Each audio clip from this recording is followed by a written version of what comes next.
Wow. Wow. Wow. KSI, man. I swear to God, this guy always surprises me. I thought, yeah, going into this, Joe Fournier, I didn't know much about Joe Fournier, first of all, but I looked him up, did a bit of research, and I seen, okay, he's been the distance with David Haye in an exhibition fight. So he must be able to box somewhat, and he must be able to take a punch, because David Haye's a former world heavyweight champion. I thought this was going to be a competitive fight, with potentially Joe Fournier pulling off an upset based off of my research. But boy, was I wrong. What the hell, man? How's KSI? I swear this guy's got like dynamite in his hands. Like he's got granite fists. He literally just, I don't get it. The guy hit him with a right hand from the ancestors. To be fair, it's actually an elbow. It's actually an elbow that knocked him out. But still, the right hand set it all up.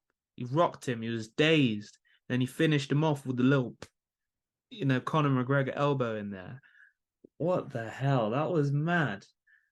I have to say, it was a good fight while it lasted. The Joe Fournier didn't look too bad, to be fair. He wasn't. You could tell he's boxed a bit, but KSI's just got that power, man. He seems to, if he catches you on the chin, it's game over. Do you know what I mean? He's doing well. He's doing well for where he's come from. I'll be honest. I thought like, first of all, I'm not like a big follower of the whole Misfits boxing movement. I've only recently started to get into it, and that was from watching Salt Puppy fight, because I thought I watched him on one of the cards, one of the events like last year, and I was like, wow, this guy's actually fucking good. Like he's not a bad boxer at all.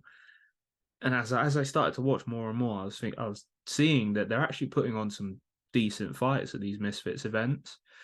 Um, as for KSI think fair play to him, man. Fair play to him. He's done well for a kid who's just come off YouTube, started off doing YouTube videos in his bedroom, as he says, and he's now selling out Wembley Arena, and he's got his prime deal with Arsenal. I'm an Arsenal fan, so you know, fair play. He's got his prime deal with Arsenal, and he's actually doing work in the boxing ring. Like you can't hate him.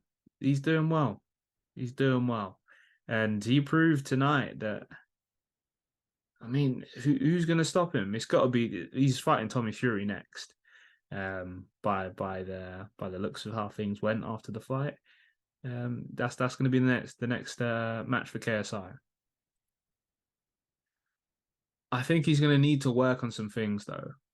Like I just saw so many holes in his game when I was watching that fight, and it's like he's very unorthodox and different. Where he's different from Deji. Deji seems to be taking more of a sort of boxing fundamental approach to his game, where he's honing in the fundamentals, the footwork, the distance, and timing, and his head movement. Deji looks like he's working on everything as a complete to become like a complete boxer, and he looks good.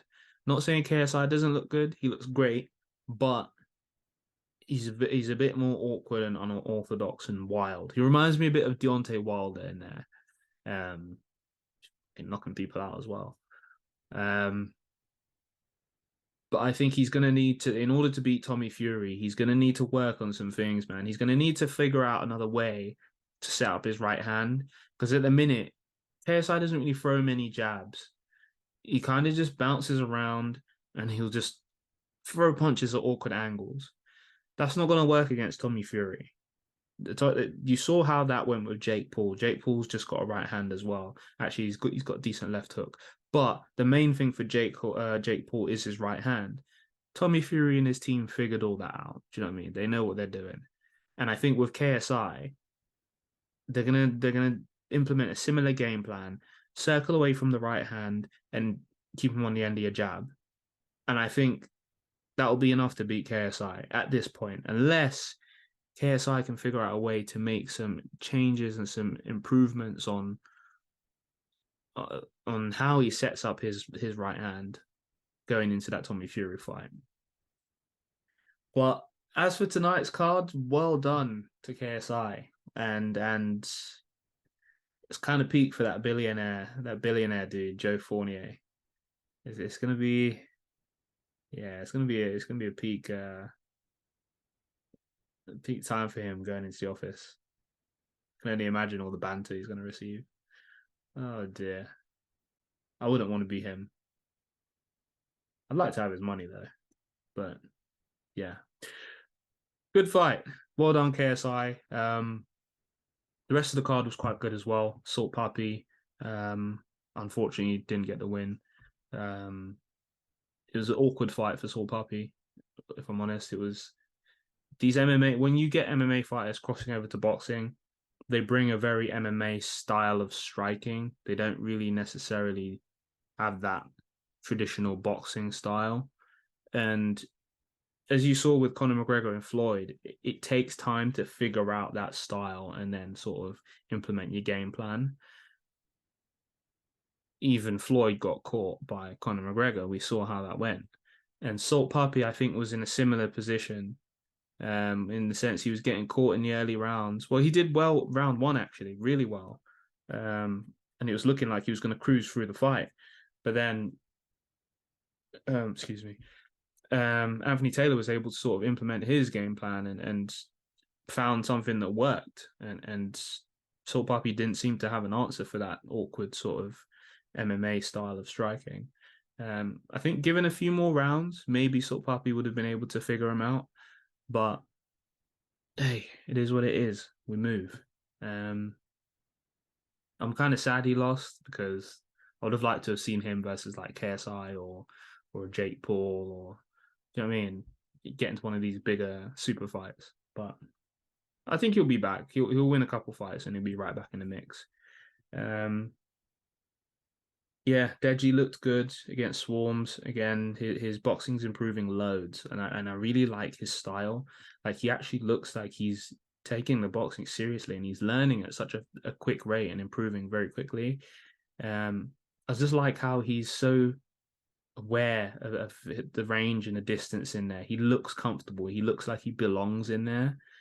Swarmz looked kind of like Swarmz has got he's got a decent jab, but his footwork is the main issue with him. He needs to work on his footwork massively. But again, Deji did great, and fair play to him. Fair play to the brothers. The ladies' fight was good as well. The ladies' fight, Paige versus Thresh. Is it Thresh? Thresh. You know what? When I heard Thresh, I was like, oh, wait, hang on a minute. Did she play League of Legends? Because that's a League of Legends champion. But anyway, I don't think she does. Maybe she does, I don't know. But yeah, good fight for the ladies. Paige coming out with the victory. I did think that Thresh maybe, I thought I had it 2-1 for Thresh. I thought she slightly edged it on the scorecards, but I'm not a judge. I'm just a fan, watching behind a computer screen. So yeah, I enjoyed it. It was a good fight. Hopefully they'll have a rematch at some point because it was entertaining. We also had the Virus fight. Is his name Virus? Varus?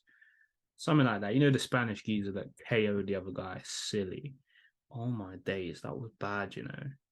That was bad. When I oh my god, when I saw that knockout, I was like, oh shit.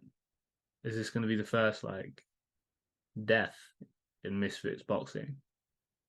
Because he was literally like out. Like, I was like, fuck. Oh no. But thank God he's okay. It was a good fight. It was a good fight while it lasted. There was a knockdown. Virus got knocked down. I thought the other guy was doing well.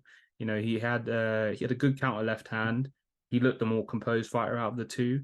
Virus was kind of like he threw a lot of sort of rabbit punches, and is a bit like just all over the show. Um, but clearly he's an athlete. He was in wicked shape, that's for sure. Yeah, didn't they say he was like a pro handballer, hand, handball player, something like that? Yeah, uh, he's in ridiculous shape, and clearly the guy's a fucking athlete because that punch he threw, he didn't even throw it properly. Like, imagine he learns to punch properly. He's actually going to be a serious problem because he threw that like kind of weird and awkward, but he still sent the guy's chin across, like, do you know what I mean, rocked his boat. But that can also be due to the fact that the other guy didn't see the punch come in. He had his hands down, and I don't think he quite expected it. So just literally like leathered him. But it was a good fight. It was a good fight. Overall, the whole card was great. Really enjoyed it. Let me know what you guys think of the card and what you think of KSI's performance, and also what your prediction is for the KSI versus Tommy Fury fight, because that's obviously going to be what's next. So, yeah, leave your comments below, like the video, share with your friends, subscribe for more content because I'll be releasing loads more content this coming week. And as always, thank you for tuning in. Peace.